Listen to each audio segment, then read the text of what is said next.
what it do, what it do, what it do? It's your boy Q. And welcome back to YouTube, Fog Dwellers. And look, Boon Totems have come.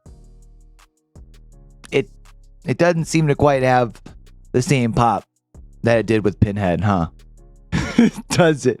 Anyways, in case you aren't aware, or if you, I guess, maybe been living under a rock, I don't know. In case you are unaware, Boon Totems have arrived with the most recent PTB. In case you are, though, really unfamiliar with what Boon Totems are, or like what they do, Boon Totems are basically like the new survivor equivalent of a hex totem, and it's in a perk. So basically you have to go up to a dull totem as a survivor, and you have to bless the totem in order to light the totem. Then you have like a radius around the totem that applies certain buffs and things. So one Boon Totem right now gives you the ability to self-heal, as well as it increases the healing speed in the range of the totem by 100% at tier 3. So it makes them for some very fast heals.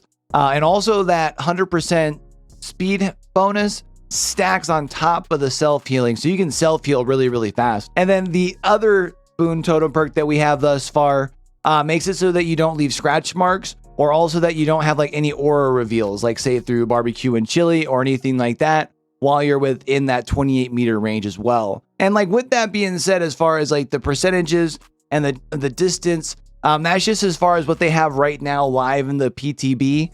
I would imagine, as we're going to talk about over the course of this video, a couple of those figures might change before live servers, or after releases live might get nerfed just a little bit, but that's just as of this time. But if you've been anywhere around, like on social medias, like say Twitter, Reddit, been in some YouTube comment sections, or over in some Twitch streams, YouTube streams, whatever, you've probably seen a lot of outrage from a part of the player base that has always kind of stuck to their guns of just cleanse totems forehead, now upset that they have to cleanse totems. Now, while I could continue making the easy jokes of revolving around that whole topic, you know, we do try to stay subjective over here on this channel, and that's why y'all rock with your boy. Even like over 70% of y'all who continue to watch these videos over the last couple months that aren't subscribed continue to rock with your boy. So I appreciate y'all to continue to come back and watch these videos. But if you could do me a huge favor, we're on a chase for 500 subs by the end of the year over on this channel. So if you just check down there, make sure that you've hit that subscribe button, make sure those notification bells turned on. That way we can make sure you're back here for that next video. All right. But back to Boon Totems, introduced to us by the younger version of Sybil Trelawney, aka Michaela Reed. Look, y'all thought y'all was slick behavior. We know where you got your inspiration from.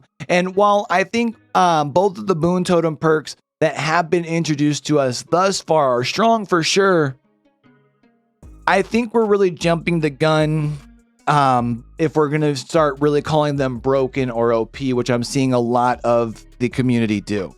And part of the reason is because we're judging this based off of the fact that a majority of the players in every trial are running Boon perks. And if you've seen the Scott Jun video where he's basically calling survivors invincible with the Boon Totem perks right now, I think we have to realize how rare of a setup that it was, right? Like, one, I don't think Boon Totems are supposed to be stacking the way that they appear to in that video. And like, to be fair, I wasn't in the stream that day, so I don't know for sure. But from watching the video a couple times through, it does seem like there's possibly two Boon Circle of Healing totems kind of stacking together. And the game is a small map where you have more area where you can have that overlap there. And two, some of the concern is really RNG based, right? Like, if you realize, like, even if all 4 survivors are running Boon perks, there isn't going to be like much of the map that would be covered by multiple Boon locations, since they only have a 28 meter range. I, again, do imagine that number getting nerfed down just a little bit before full release. I wouldn't be surprised. And again, unless we're talking about like the game or Midwich, where we have a lot of levels stacked on top of each other,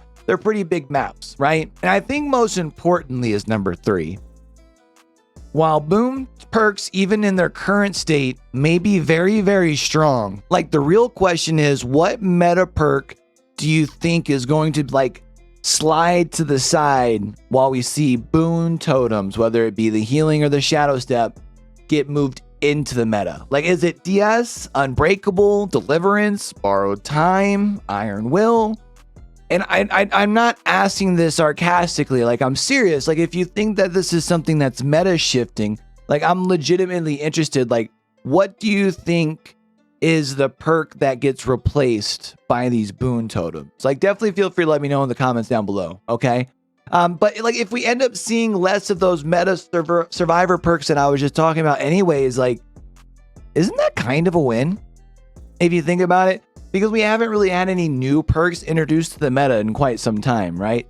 So the fact that we have it being like a new perk is actually kind of cool. And I understand that the DBD community has this like really inept ability to jump to conclusions based off of just some patch notes or maybe a couple hours of PTB play. But I truly do believe that Boon Totems bring like a new aspect to the game that we all love and enjoy. But remember, I mentioned that thing before about being subjective. There are a few things that I do think there should be a very fair and honest conversation about, and we need to look into. One of those is possibly the radius on the totems maybe being just a bit much, especially considering like the size of some maps and totem spawn RNG. And the buff percentage on Circle of Healing is maybe a wee bit high. It seems kind of insane. Maybe that's mostly because I don't think that the two, both the self-healing and the 100% heal speed buff should be like stacked on top of each other. Maybe if I like just had to make the decision of being able to heal somebody with the percentage or being able to heal myself, as in my self-heal still took the time of a regular self-heal, maybe it still wouldn't feel so busted.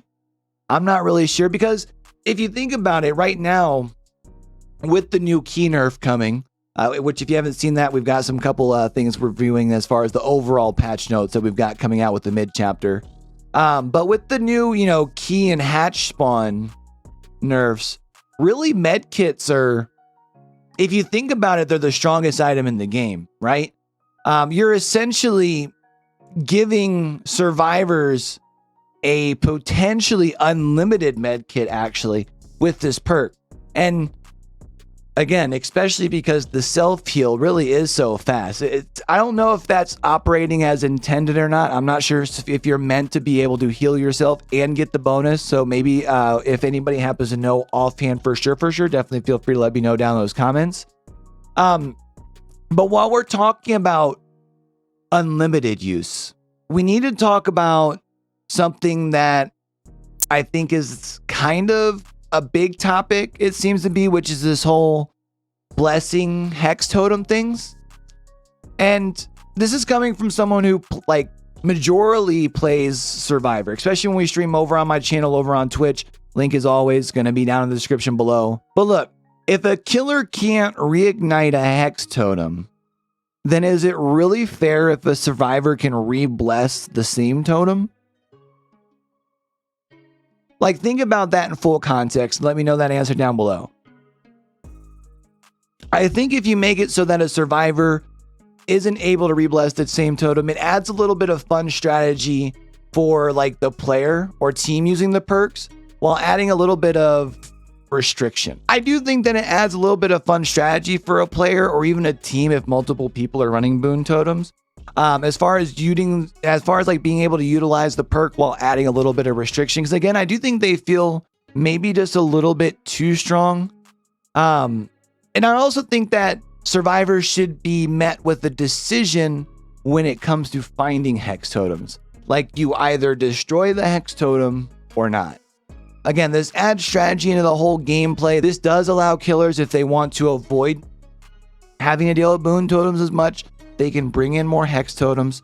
Of course, the problem with hex totems, as anybody who plays killer and runs hex totems knows, once they break, they're gone. So it's a risk reward sort of deal, and I think that's okay with it. And even with as strong as Boon Totems are, I just want people to know, like, I don't think they're that overpowered as is. You have to realize, again, we're talking about in trials and PTB where you have a whole squad of people running Boon Totems.